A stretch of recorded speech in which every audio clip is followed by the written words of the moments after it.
Assalamualaikum warahmatullahi wabarakatuh. Bertemu lagi dengan saya Sulastri SPDMH pada mata kuliah Pengembangan Bahan Ajar dan Media Pembelajaran. Kita bertemu lagi di pertemuan ketiga.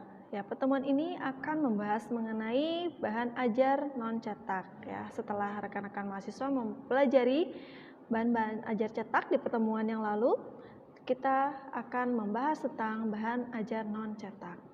Nah, tujuan pembelajaran pada pertemuan ini yaitu mahasiswa mampu menganalisis jenis-jenis dari bahan ajar non cetak. Nah, apa saja jenis-jenis dari bahan ajar non cetak kali ini? Marilah kita bahas bersama-sama. Jenis bahan ajar non cetak yang pertama yaitu ada audio, ada bahan ajar non cetak jenis visual, ada audiovisual dan multimedia. Nah, apa sajakah penjelasan atau pengertian dari masing-masing jenis bahan ajar non cetak ini? Masuk ke yang pertama, jenis bahan ajar audio.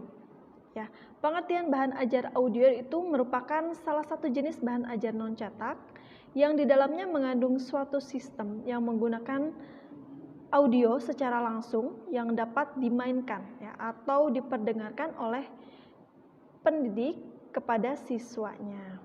Ya, jadi untuk membantu mereka menguasai kompetensi tertentu. Ya, jadi bahan ajar audio ini sebenarnya hampir sama dengan bahan ajar cetak untuk membantu guru ya dalam menyampaikan materi tapi menggunakan audio saja. Nah, adapun jenis bahan ajar audio itu dibagi menjadi ada kaset dan CD audio. Nah, kalau untuk saat ini mungkin kaset sendiri sudah tidak relevan lagi digunakan. Ya. Kaset jenis piringan hitam itu sebenarnya masuk ke dalam jenis bahan ajar audio, tapi sudah tidak relevan lagi. Ya. Sekarang ini masih bisa digunakan yaitu CD audio atau MP3 itu juga bisa digunakan saat ini. Karena digitalisasi ini sudah semakin berkembang, jadi bahan ajar yang berbentuk di masa lampau itu sudah tidak bisa digunakan lagi, seperti kaset dan piringan hitam itu sudah tidak bisa digunakan lagi. Nah, adapun bahan ajar audio ini memiliki kelemahan dan kelebihan. Nah, kita lihat apa sih kelemahannya atau kelebihannya. Kita lihat di sini kelebihannya terlebih dahulu. Kelebihannya itu sebagai media yang murah. Ya, sudah pasti di sini murah ya, atau bisa didapatkan di mana saja ya, sehingga bisa digunakan oleh guru dalam membantu proses pembelajaran.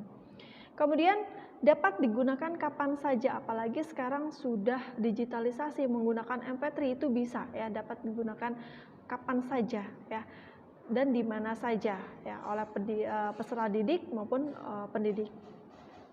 Kemudian kelebihannya membantu peserta didik melatih suatu keterampilan di sini. Sebenarnya melatih suatu keterampilan di sini keterampilan memaknai apa yang didengarkan ya, apa yang didengarkan dari audio tersebut. Nah, disitulah meningkatkan keterampilan berpikir juga ya, keterampilan berpikir peserta didik. Selanjutnya, kelebihannya menyajikan materi ajar tidak mudah dituangkan dalam bentuk bahan ajar cetak. Nah, ketika guru ingin menampilkan sebuah atau menginformasikan sebuah bahan ajar tapi tidak bisa dimunculkan dalam bahan ajar cetak, nah, disinilah peran bahan ajar audio ya. Jadi bisa diberikan suara-suara seperti misalkan ya, misalkan di sini kita ingin mendengarkan sebuah teks proklamasi langsung ya. Nah, itu bisa kita perdengarkan ya, audio atau rekaman asli ya Soekarno itu pada saat mengumandangkan teks proklamasi tersebut. Nah, itulah kelebihan dari bahan ajar audio. Kemudian selain kelebihan pasti ada kelemahan. Nah, kelemahannya itu memerlukan alat putar atau player ya. Artinya kalau dulu itu kaset itu menggunakan radio ya. Kalau sekarang menggunakan alat putar ya, bisa handphone ya, atau juga alat-alat yang lainnya yang bisa disampaikan kepada peserta didik. Kemudian komunikasinya satu arah kelemahannya. Komunikasi satu arah hanya kepada dari audio tersebut kepada siswanya. Jadi tidak ada komunikasi dua arah. Ya. Jadi siswa itu hanya mendengarkan saja. Ya. Jadi tidak ada komunikasi dua arah di sini. Dan kelemahan yang selanjutnya itu hanya mengandalkan indera pendengaran sehingga kurang optimal. Ya. Jadi si peserta didik ini hanya mendengarkan saja ya. Artinya di sini yang berfungsi hanya indera pendengaran saja ya. Jadi dia tidak bisa melihat gambarannya secara utuh ya atau apa yang bisa ditampilkan gitu. Jadi hanya menerka-nerka ketika misalnya mendengarkan suatu penjelasan materi apa yang bersifat abstrak ya, itu pasti peserta didik hanya menerka-menerka gambarannya. Ya, jadi di situ kelemahannya.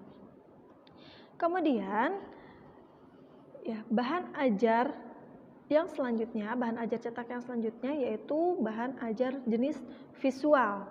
Nah, bahan ajar jenis visual ini yaitu merupakan tatanan elemen-elemen yang dapat menampilkan visual, ya, yang dapat dimengerti, dapat dibaca, dan dapat menarik perhatian. Jadi sehingga mampu menyampaikan pesan yang diinginkan oleh penggunanya.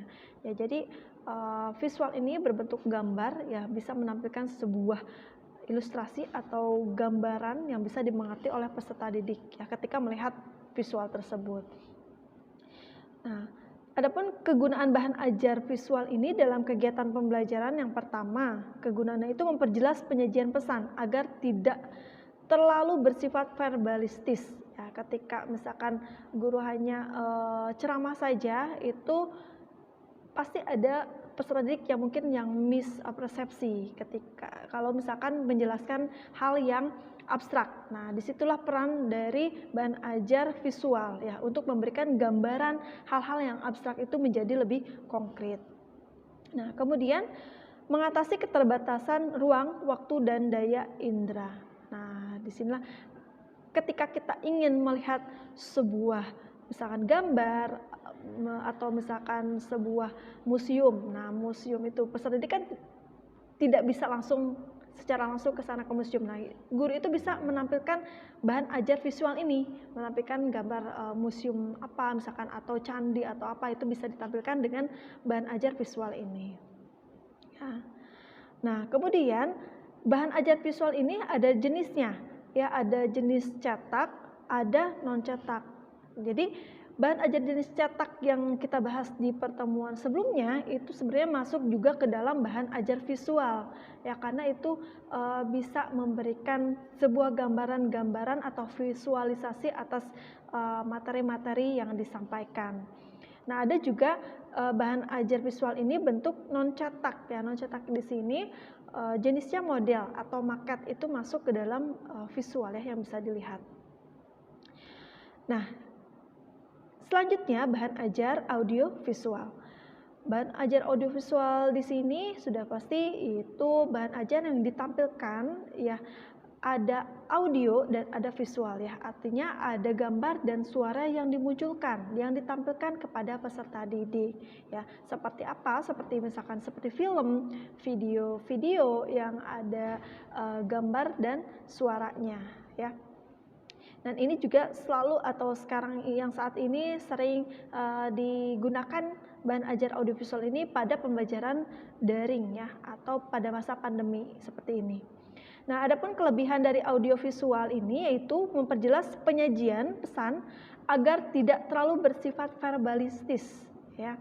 Jadi semuanya itu disampaikan melalui video-video atau film-film yang dikemas ya dan disampaikan kepada peserta didik. Kemudian mengatasi perbatasan ruang, waktu, dan daya indera.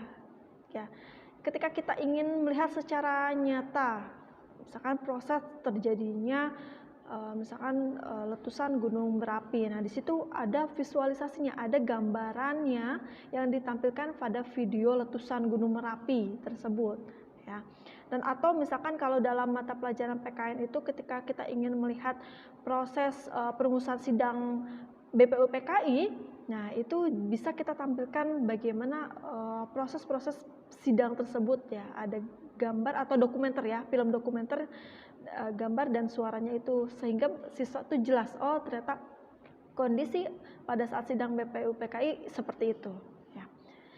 Kemudian konsep yang terlalu luas itu dapat divisualkan dalam bentuk film. Jadi konsep yang terlalu luas seperti gempa bumi, gunung meletus itu bisa didokumentasikan ya, atau divisualkan dalam bentuk film.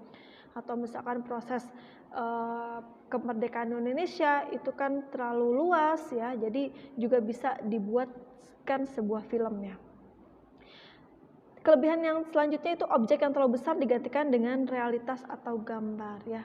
Jadi objek yang terlalu besar seperti misalkan Candi Borobudur. Nah, itu kita bisa lihat film dokumenter atau dokumentasi dari candi-candi tersebut. Nah, itulah kelebihan dari bahan ajar audio visual. Nah, selanjutnya yaitu ada bahan ajar jenis non cetak multimedia. Nah, multimedia ini biasanya sekarang ini sudah sering digunakan ya, apalagi proses pembelajaran daring seperti ini. Jadi bahan ajar multimedia interaktif ini merupakan salah satu jenis bahan ajar jika dilihat dari teknologi yang digunakan. Ya sudah pasti karena multimedia ini dibantu oleh perangkat komputer ya atau perangkat internet ya yang menunjang multimedia itu sendiri. Nah, jenisnya itu ada CAI atau Computer Assisted Instruction, ada compact disc atau CD multimedia pembelajaran interaktif, dan ada bahan ajar berbasis web atau web based learning materials. Nah, nanti jenis-jenis bahan ajar multimedia itulah yang digunakan pada era digitalisasi seperti ini. Dan penjelasan lebih lanjut untuk jenis-jenis multimedia itu ada di pertemuan selanjutnya atau di part selanjutnya. Oke. Baiklah rekan-rekan mahasiswa, ya itulah jenis-jenis dari bahan ajar non cetak. Mudah-mudahan bisa dipelajari dan bisa dipahami dengan baik dan nanti bisa dibuatkan salah satu dari jenis bahan ajar non cetak ini. Baiklah, terima kasih. Kurang lebihnya mohon maaf. Ya, saya Usulastri SPDMH undur diri. Assalamualaikum warahmatullahi wabarakatuh.